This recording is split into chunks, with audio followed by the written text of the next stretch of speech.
Hello and welcome student आज की video रहेगी हमारी इंग्लिश बेस्ड, जो कि आपके अपकमिंग एग्ज़ाम के लिए जेकेएसएसबी के द्वारा जो एग्ज़ाम होने वाले हैं उनके लिए बहुत ज़्यादा इंपॉर्टेंट होने वाली है। वीडियो के आखिर तक बने रहिए। ये क्वेश्चन आपके रहेंगे साइनोनियम्स के ऊपर, ठीक है। तो वीडियो के आखिर तक बने रहिएगा और लास्ट में सारे बच्चे अपने कमेंट करेंगे स्कोर, कितना स्कोर वो इस वीडियो लेक्चर में गेन कर पाते हैं। देखते हैं कितनी अच्छी तैयारी है आपकी अपकमिंग एग्ज़ाम्स के लिए। तो आज का पहला क्वेश्चन आपके सामने है एडवाइस। एडवाइस जो है इसका आपने करेक्ट मीनिंग बताना है या साइनोनियम बताना, सेम मीनिंग बताना है आपने। नीचे दिए गए चार ऑप्शंस में से option A council, B council and C practice and D proposal. जल्दी बताइए क्या आंसर होगा इसका, जल्दी करिए। ए है, बी है, सी है या डी है? कौन सा ऑप्शन इसका करेक्ट उत्तर रहेगा? जल्दी से कमेंट करिए। आई होप मैक्सिमम बच्चे गेस कर चुके होंगे इसका राइट आंसर। तो राइट आंसर रहने वाला है इसका council. B is correct answer for question number first. Council का मतलब होता है लीगल एडवाइजर। याद रखिएगा, काउंसिल का मतलब होता है लीगल एडवाइजर, ठीक है। तो वहीं से एडवाइस को याद रखिएगा। चलते हैं अपने नेक्स्ट क्वेश्चन पे। क्वेश्चन सामने है, वर्ड है मिजरेबल। बताइए इसका मीनिंग या साइनोनियम। इन चारों नीचे दिए गए ऑप्शन में से कौन सा है करेक्ट आंसर इसके लिए? जल्दी जल्दी कमेंट करिएगा। ए है ऑब्जेक्ट, बी है ऑब्स्ट्रैक्ट, सी है ऑब्जेक्ट एंड डी है एब्स्ट्रैक्ट। जल्दी बताइए क्या आंसर होगा चारों दिए गए ऑप्शंस में से। जल्दी बताइए क्या इसका आंसर होगा। ए है, बी है, सी है या डी है? जल्दी जल्दी कमेंट करिए। तो स्टूडेंट इसका जो राइट आंसर रहने वाला है वो हमारे पास रहेगा सी, ठीक है, ऑब्जेक्ट। इस ऑब्जेक्ट का मीन होता है हेल्पलेस, मीन मिजरेबल, ठीक है, याद रखना। उसके बाद बात करते हैं ऑब्स्ट्रैक्ट। ऑब्स्ट्रैक्ट का क्या मीन होता है? जल्दी बताइए। ऑब्स्ट्रैक्ट का मीन होता है टू हिंडर, ठीक है, याद रखिएगा। और फिर बात आती है आपके अब्स्ट्रैक्ट की। अब्स्ट्रैक्ट का literal opposite to concrete or real होता है, याद रखिए मीनिंग। तो सी करेक्ट आंसर रहने वाला था इसका। चलिए नेक्स्ट क्वेश्चन पे, क्वेश्चन नंबर 3 सामने है। जल्दी सारे बच्चे इसका भी आंसर करिए। क्या आंसर होगा इसका? Quit. A sight, B sigh, C sue and D site. जल्दी बताइए क्या आंसर होगा। ए है, बी है, सी है या डी है?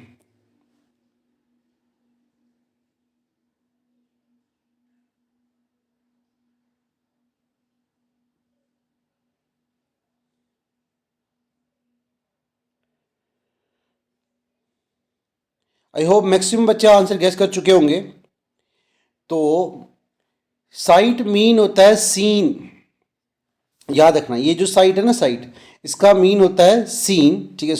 उसके बाद बात करें सू की। सू का क्या मीन होता है? टू फाइल अ सूट, किसी पे सूट फाइल करना, ठीक है, याद रखना। तो इसका जो करेक्ट आंसर रहने वाला वो है CITE, साइट, ठीक है, याद रखना। चलिए नेक्स्ट क्वेश्चन पे। क्वेश्चन सामने, जल्दी आंसर करिए। हार्मनी, ठीक है, क्या है? हार्मनी, ठीक है। Harmony, A symmetry, B ceremony and C symmetry और डी हायरार्ची। जल्दी बताइए क्या आंसर होगा चारों में से। ए है, बी है, सी है या डी है?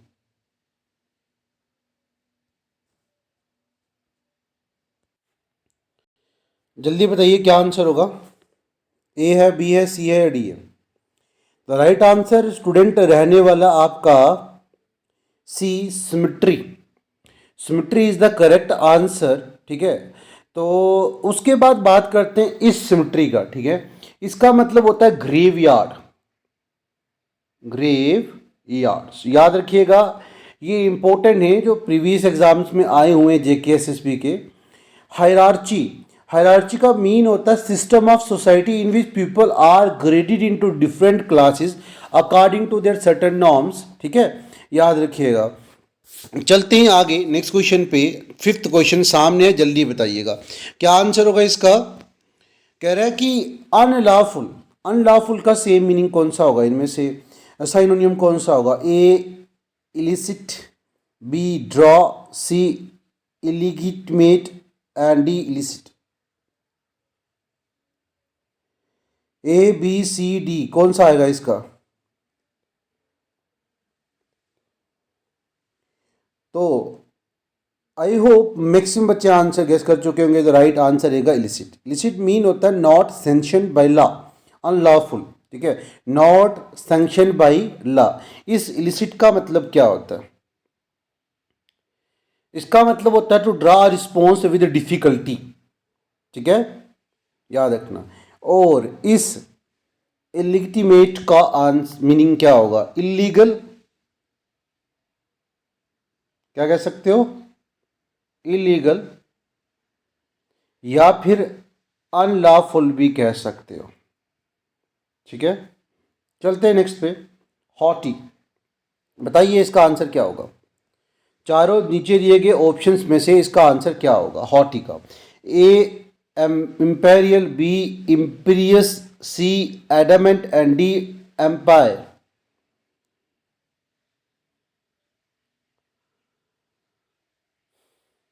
ए है, बी है, सी है या डी है। आई होप मैक्सिमम बच्चे गेस कर चुके होंगे। तो राइट आंसर इसमें देखते हैं कौन सा हो सकता है, बट फिलहाल के लिए इस इम्पेरियल का मतलब क्या होता है पहले वो देखते हैं। इस इम्पेरियल का मतलब होता है एम्पायर या इट्स रूलर, एम्पायर या इट्स रूलर कह सकते हो, ठीक है।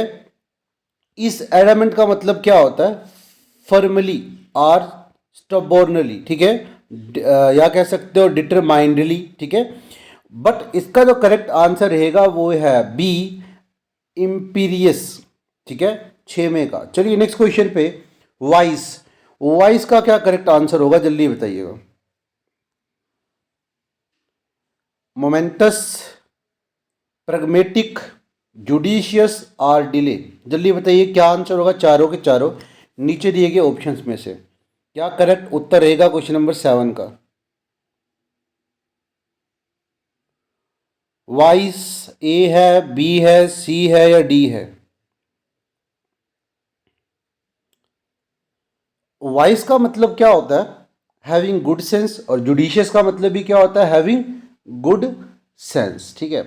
तो करेक्ट आंसर तो यही रहेगा आपका सी, ठीक है, याद रखना। उसके बाद बात करूं अगर इस वर्ड की, मोमेंटस की, मोमेंटस का मीन क्या होता है, मोस्ट इंपॉर्टेंट, मोस्ट इंपॉर्टेंट कह सकते हो, याद रखना, मोस्ट इंपॉर्टेंट। और प्रैग्मेटिक का मतलब क्या होता है, प्रैग्मेटिक का मतलब होता है मीन प्रैक्टिकल, याद रखना, प्रैक्टिकल, ठीक है। ट्रीटिंग इन अ सेंसिबल कह सकते हो और रियलिस्टिक वेज। चलते नेक्स्ट पे, जल्दी बताइए इसका आंसर क्या होगा।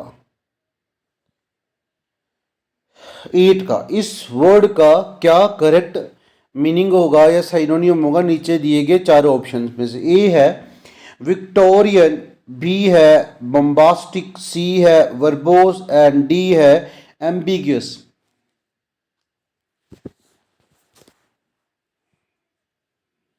तो करेक्ट आंसर रहने वाला आपके पास आपका सी वर्बोस। मीन होता है using or containing more word than are needed, याद रखिएगा। इस एम्बिगियस का मतलब क्या होता है बताइए। एम्बिगियस मीन होता है having more than one meaning, याद रखिएगा। चलते हैं नेक्स्ट पे। 9 क्वेश्चन बिल्कुल सामने है, जल्दी आंसर करिए इसका।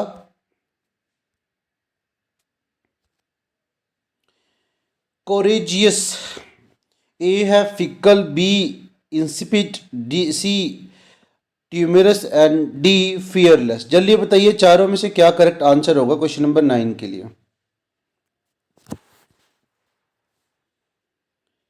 इस फिकल का मीनिंग क्या होता है, अनस्टेबल, क्या होता है, अनस्टेबल।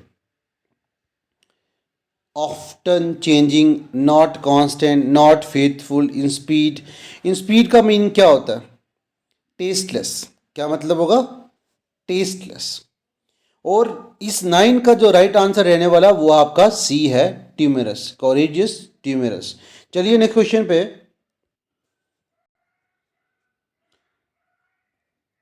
जल्दी बताइए क्वेश्चन नंबर 10 का। Watchfulness, A supervision, B custody, C superintendence and D vigil. जल्दी बताइए क्या आंसर होगा। ए है, बी है, सी है या डी है? तो करेक्ट आंसर रहने वाला है डी विजिल। ठीक है, चलिए नेक्स्ट क्वेश्चन पे। नेक्स्ट क्वेश्चन आपका है अटैचमेंट। अटैचमेंट का करेक्ट मीनिंग क्या होगा या करेक्ट आंसर क्या होगा? A affinity, B influence, C causation and D appendage.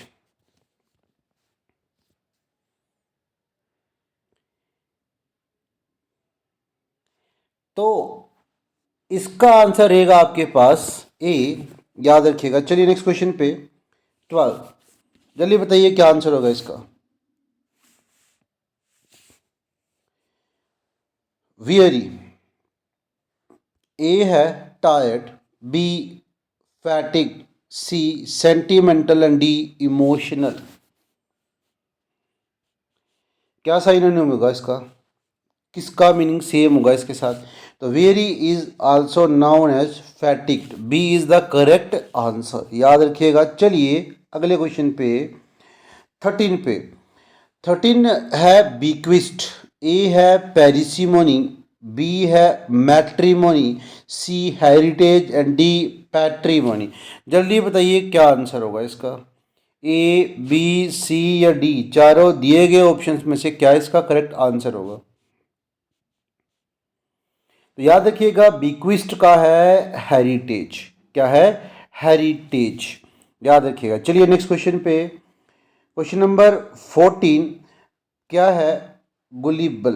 ठीक है, जल्दी बताइए। A credible, B believable, C credulous and D fallible. क्या आंसर होगा?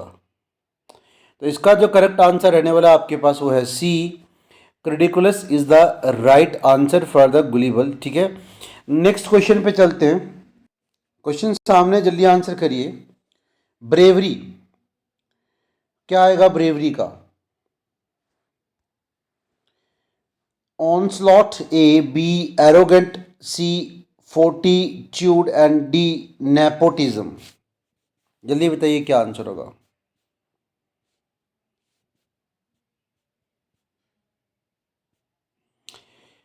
तब तक मुझे बताइए ऑनस्लॉट का मीनिंग क्या होता है?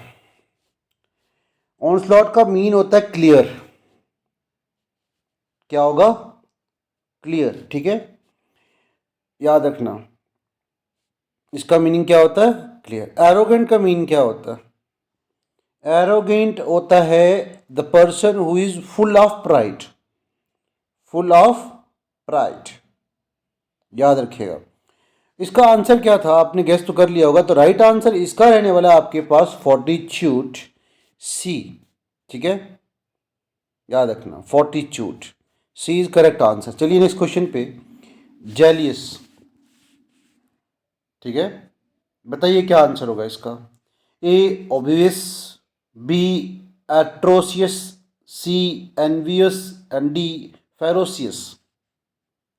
जल्दी बताइए। ए है, बी है, सी है या डी है?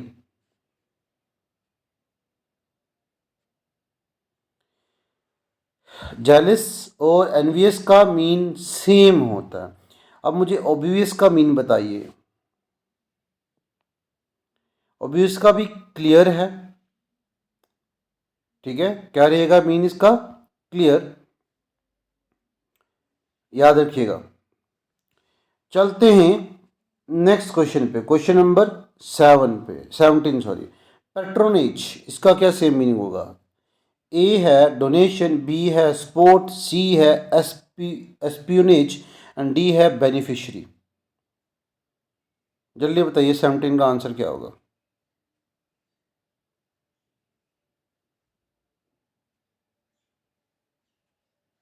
ए, बी, सी, डी, कौन सा आएगा इसका? तो यहाँ करेक्ट आंसर आपके पास रहने वाला है बी सपोर्ट।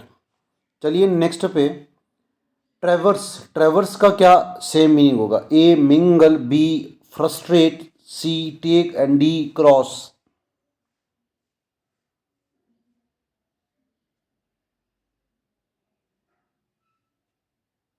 जल्दी बताइए, ए है, बी है, सी है या डी है? तो यहाँ ना ट्रेवर्स का मीनिंग रहेगा डी क्रॉस। ठीक है, अगला है फाउंड, क्या रहेगा इसका? A C B establish, C realise and D search. चलिए बताइए क्या होगा? ए है, बी है, सी है या डी है?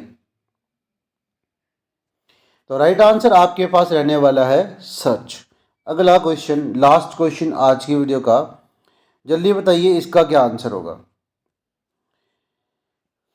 क्वेश्चन नंबर 20 का क्या आंसर होगा? इस वर्ड का इन चारों दिए गए ऑप्शन में से कौन सा सेम मीनिंग वाला वर्ड होगा? ए है रिकैप्चर, बी है रिक्लेम, सी है recover and D regain.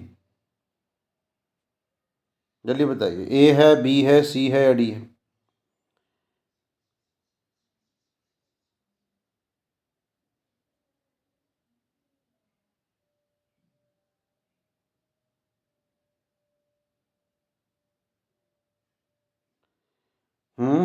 I hope सब बच्चे गेस कर चुके होंगे। तो राइट आंसर रहने वाला आपके पास सी रिकवर।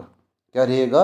रिकवर। ठीक है, तो एक और मिस्टेक हो गई थी हमें जल्दी जल्दी में, फाउंड को सर्च तो कहते हैं बट इधर ना वर्ड यूज़ किया जाएगा एस्टैब्लिश्ड, एस्टैब्लिश। ठीक है, फाउंडर। ठीक है, फाउंडर, फाउंड को फाउंडर से मान के चलेंगे, दैट इज एस्टैब्लिश। तो आज की वीडियो में इतने, मिलते हैं नेक्स्ट वीडियो में और ज़्यादा अच्छे क्वेश्चन के साथ। सब्सक्राइब करना ना भूलिएगा, शेयर करिए जितना हो सके ताकि मैं और ज़्यादा कंटेंट आपके लिए बना के लाऊं। Thank you for watching this video.